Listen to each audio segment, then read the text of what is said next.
6 mois après avoir acheté ce magnifique réfrigérateur à porte française, la machine à glaçons gèle pour la 3e fois ce mois-ci. Vous êtes en train de casser la glace accumulée, vous maudissant de ne pas avoir fait plus de recherches. Les 1800 $ dépensés ressemblent à du gaspillage, et le devis de réparation de 400 $ vient d'arriver dans votre boîte mail. Le Whirlpool basique de votre voisin, vieux de 15 ans, fonctionne toujours parfaitement. Votre Samsung moderne est déjà un cauchemar. Voici ce que personne ne mentionne au magasin d'électroménager. Consumer Reports a sondé 71 534 réfrigérateurs achetés entre 2015 et 2025. Ils ont découvert que 31% des réfrigérateurs équipés de machines à glaçons auront des problèmes avant la 5e année. Pas 5%, pas 15%, 31%. Mais ce taux de panne n'est pas réparti uniformément. Certaines marques tombent en panne 33% du temps en moins de 5 ans, une unité sur 3 nécessitant des réparations coûteuses. D'autres, plus proches de 12 à 15%. La différence entre un réfrigérateur fiable et un gouffre financier n'est pas subtile. C'est la différence entre un appareil qui fonctionne silencieusement en arrière-plan pendant 15 ans et un autre qui devient une source constante de frustration, de nourriture gâtée et de factures de réparation dès la 2e année. Yale Appliance a suivi plus de 33 000 appels de service rien qu'en 2025. Les données révèlent quelles marques cassent constamment, lesquelles s'améliorent et lesquelles capitalisent sur une réputation qu'elles ne méritent plus. L'enquête massive de Consumer Reports sur 71 534 unités montre exactement quels réfrigérateurs vous coûteront des milliers de dollars en frais cachés au cours de leur soi-disant durée de vie. Analysons les marques de réfrigérateurs à éviter en 2026, les problèmes spécifiques qui rendent les propriétaires fous et pourquoi l'option abordable coûte presque toujours plus cher à long terme. Le problème de la machine à glaçons dont personne ne vous parle. Avant de plonger dans les marques spécifiques, comprenez ceci. Les machines à glaçons sont le point de défaillance numéro 1 des réfrigérateurs modernes. Elles représentent 50% de toutes les réparations de réfrigérateurs, toutes marques confondues. Les données de Consumer Reports montrent que les réfrigérateurs avec distributeurs de glaçons en façade ont des taux de panne 3 fois plus élevés que les modèles avec de simples bacs à glaçons dans le congélateur. Chaque fonctionnalité supplémentaire, glace pilée, eau filtrée, distributeurs externes, crée un nouveau point de défaillance. Le système complexe implique des conduites d'eau, des vannes, des moteurs, des capteurs, des éléments chauffants pour les cycles de dégivrage et des composants en plastique soumis à un gel et dégel constants. Lorsqu'une pièce lâche, tout le système s'arrête souvent de fonctionner. Les coûts de réparation varient entre 200 $ et 500 $ selon ce qui a cassé et si c'est sous garantie. De nombreux propriétaires signalent plusieurs réparations sur la même machine à glaçons et dépensant entre 400 $ et 800 $ sur la durée de vie du réfrigérateur juste pour maintenir la production de glace. Et voici le comble. La plupart des garanties des fabricants expirent au bout d'1 an. Les machines à glaçons tombent souvent en panne juste après la fermeture de cette fenêtre, opportunément synchronisée pour maximiser vos frais. Marque numéro 1 à éviter, Samsung, le désastre de la machine à glaçons. Les réfrigérateurs. Samsung affiche les taux de panne les plus élevés de l'industrie. Consumer Reports et des analyses indépendantes révèlent que 33% des réfrigérateurs Samsung nécessitent des réparations dans les 5 ans. À la 10e année, ce chiffre grimpe à 45%. L'entreprise fait face à plusieurs recours collectifs concernant des machines à glaçons défectueuses dans les modèles à porte française. Le procès Bianchi est déposé en 2017 et réglé en décembre 2023, a exposé des défauts de conception systémique que Samsung connaissait mais a continué de vendre.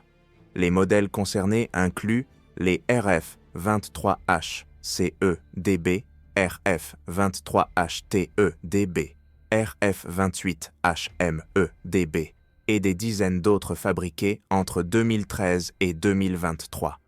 Plus de 2500 plaintes ont été déposées contre Samsung, dont 78% mentionnaient spécifiquement des problèmes de machines à glaçons.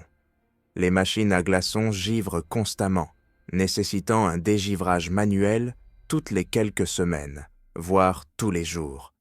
L'eau s'accumule dans le tiroir à charcuterie. Les ventilateurs font des bruits de grincement forts. La glace s'agglomère en blocs inutilisables. Des pannes complètes du système surviennent dans les 18 à 24 mois suivant l'achat.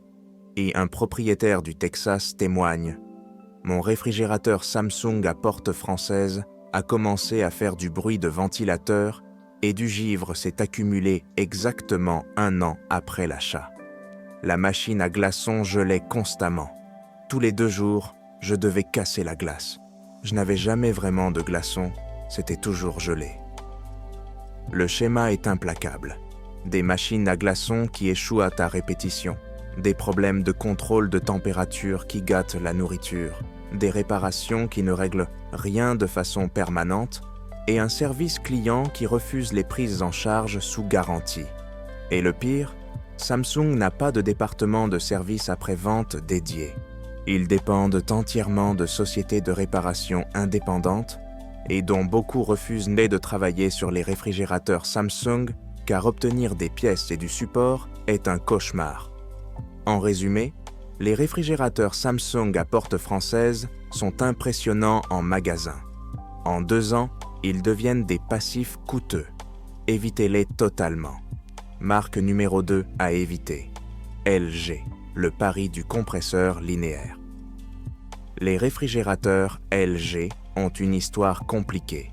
Les modèles de 2014 à 2019 avaient des taux de panne catastrophiques, jusqu'à 28%, dus à des défaillances prématurées du compresseur linéaire. Cela a conduit à un recours collectif et à une extension de garantie pour les unités concernées. La conception du compresseur linéaire de LG utilise moins de pièces que les compresseurs traditionnels, améliorant théoriquement l'efficacité énergétique de 10 à 15%. En pratique, les premières versions échouaient spectaculairement, se bloquant souvent complètement et nécessitant un remplacement total du compresseur. La bonne nouvelle, LG a résolu de nombreux problèmes sur les modèles 2020+. Les données de Yale Appliance montrent que LG s'est amélioré, passant d'un taux de service de 27,8% en 2021 à 8,4% en 2025. C'est un progrès significatif. La mauvaise nouvelle, 8,4% reste la moyenne de l'industrie. Ce n'est pas exceptionnel. Les machines à glaçons de LG continuent de tomber en panne à des taux élevés. Et lorsque les produits LG cassent, la disponibilité du service varie énormément selon l'endroit. Les réparateurs interrogés par Prudent Reviews ont massivement cité LG parmi les marques les moins fiables. Le sentiment général, nous voyons constamment des réfrigérateurs LG et toujours des problèmes de machines à glaçons ou de compresseurs. LG restreint également la formation au service aux techniciens certifiés par les revendeurs. Les ateliers de réparation indépendants qui ne vendent pas de produits LG ne peuvent pas obtenir facilement de formation ou de pièces. C'est pourquoi beaucoup refusent tout simplement de réparer du LG. En résumé, LG s'est amélioré, mais n'a pas encore prouvé sa fiabilité à long terme. Leurs machines à glaçons tombent toujours en panne constamment. La disponibilité du service est une inconnue majeure. Il existe de meilleures options. Marque numéro 3 à éviter. Frigidaire. Marque budget, problème premium. Yale Appliance ne vend pas de frigidaire, ce qui en dit long. Lorsqu'un détaillant d'électroménager, qui fournit également un service après-vente, refuse de vendre une marque, c'est parce qu'il ne veut pas gérer les maux de tête liés aux réparations. Frigidaire affiche un taux de service de 21,8% selon les données compilées de l'industrie, bien au-dessus de la moyenne. Le sondage des lecteurs du New York Times a révélé que Frigidaire avait le taux de satisfaction le plus bas parmi les grandes marques de réfrigérateurs. Frigidaire se positionne comme l'option abordable dans les grandes surfaces. Vous verrez des modèles à porte française affichés 200 à 400 $ moins cher que des unités comparables LG ou GE. Cette économie disparaît rapidement lorsque le compresseur lâche à la 3e année ou que la machine à glaçons meurt à la 2e. En résumé, les prix bas de Frigidaire s'accompagnent de taux de panne élevés. Vous économisez 300 $ au départ, puis dépensez 500 à 700 $ en réparation avant d'abandonner et de remplacer l'unité entière. Passez votre chemin. Marque numéro 4 à éviter. KitchenAid, porte française, prix premium, fiabilité moyenne. Voici une surprise. Les réfrigérateurs KitchenAid, bien qu'appartenant à Whirlpool et positionnés comme une marque premium, affichent une fiabilité décevante sur les modèles à porte française. Les données révèlent des taux de panne de 28% en 5 ans pour les KitchenAid à porte française, bien plus élevés que ce à quoi on s'attendrait d'une marque qui coûte entre 2 000 et 3 000 $. C'est pire que les modèles Whirlpool standard à près du double du prix. Le problème est la complexité des fonctionnalités. KitchenAid intègre plusieurs machines à glaçons, une filtration d'eau avancée, des commandes électroniques et des finitions premium. Et toutes ces fonctionnalités créent des points de défaillance supplémentaires sans améliorer la performance de réfrigération de base. En résumé, si vous payez le prix KitchenAid, vous méritez mieux que 28% de taux de panne. Leur modèle premium ne justifie pas le surcoût, ce que vous devriez envisager à la place. Toutes les marques de réfrigérateurs ne sont pas des désastres. Certaines ont fait leurs preuves. Whirlpool, le champion ennuyeux. Whirlpool maintient un taux de panne de seulement 12% sur 10 ans, le plus bas parmi les marques grand public. Leur stratégie est simple. Utiliser une technologie de compresseur traditionnelle éprouvée, éviter les fonctionnalités à la mode qui cassent et se concentrer sur l'essentiel. Les techniciens recommandent spécifiquement les modèles Whirlpool basiques avec congélateur en haut. Et même leurs modèles à porte française, avec un taux de panne de 18%, battent mal la moyenne de l'industrie de 25%. Les pièces sont disponibles. Le réseau de service est étendu. GE/GE, profil, en amélioration, mais inconstant. La fiabilité de G. E varie considérablement selon le type de modèle. Les modèles basiques affichent d'excellents taux de panne de 15%. Les séries haut de gamme. Profil et CAF peinent avec des taux de 28% en raison de leur complexité. L'avantage, GE dispose d'une infrastructure de service étendue via son réseau Bodwell. Quand ça casse, les réparations sont relativement rapides. Le consensus, les modèles simples de GE sont des valeurs sûres. Leurs modèles riches en fonctionnalités sont risqués. À Bosch, fiabilité premium si vous avez le budget. Les réfrigérateurs. Bosch affiche des taux de panne de 12,5 à 14% sur 10 ans, soutenus par une ingénierie allemande.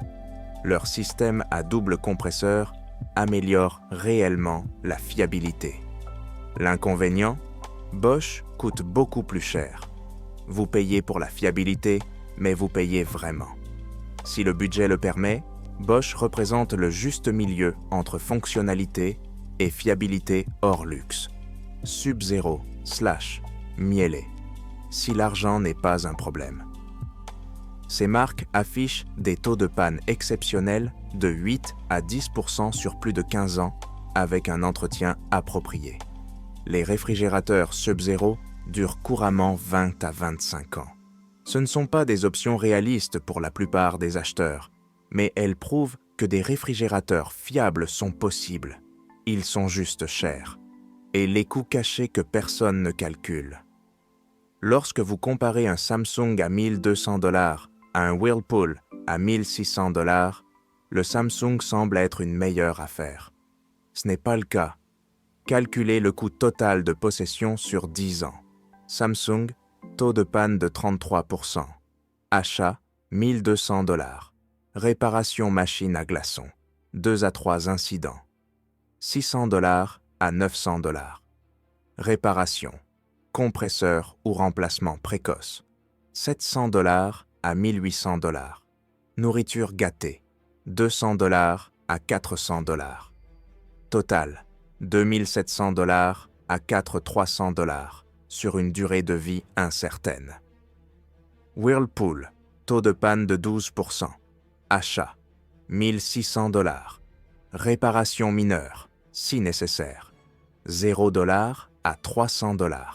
Fonctionne de manière fiable, 12 à 15 ans. Total, 1 600 $ à 1 900 $ sur 12 à 15 ans.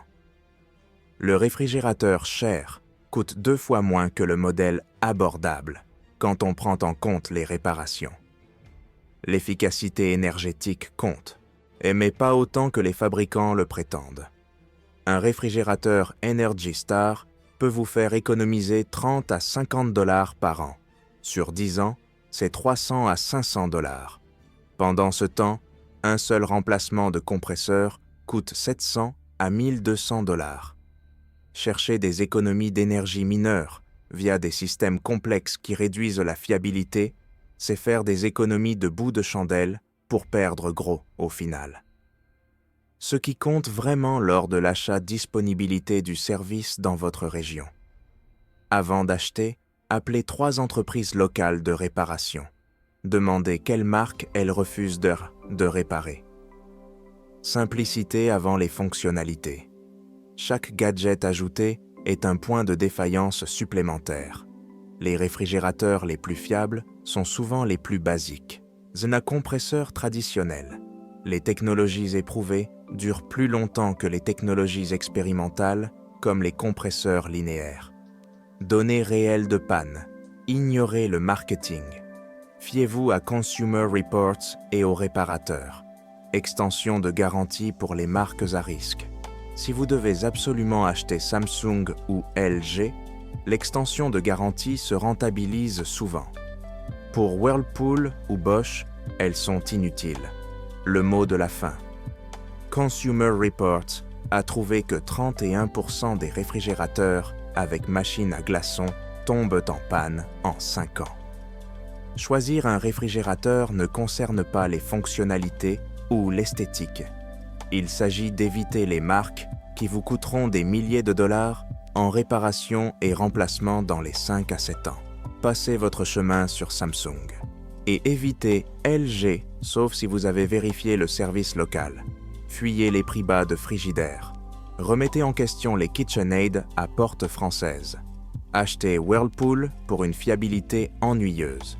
Achetez GE, modèle de base, pour le service. Achetez Bosch si vous pouvez vous permettre la qualité. Alors voici ma question. Avez-vous eu affaire à un réfrigérateur qui tombait constamment en panne? Quelle marque vous a déçu? Combien avez-vous dépensé en réparation? Et combien de temps a-t-il duré? Laissez un commentaire car votre histoire pourrait empêcher quelqu'un de faire une erreur à 2000 $. Et si vous voulez des données de fiabilité honnêtes avant de dépenser de l'argent sur des appareils qui pourraient tomber en panne, abonnez-vous.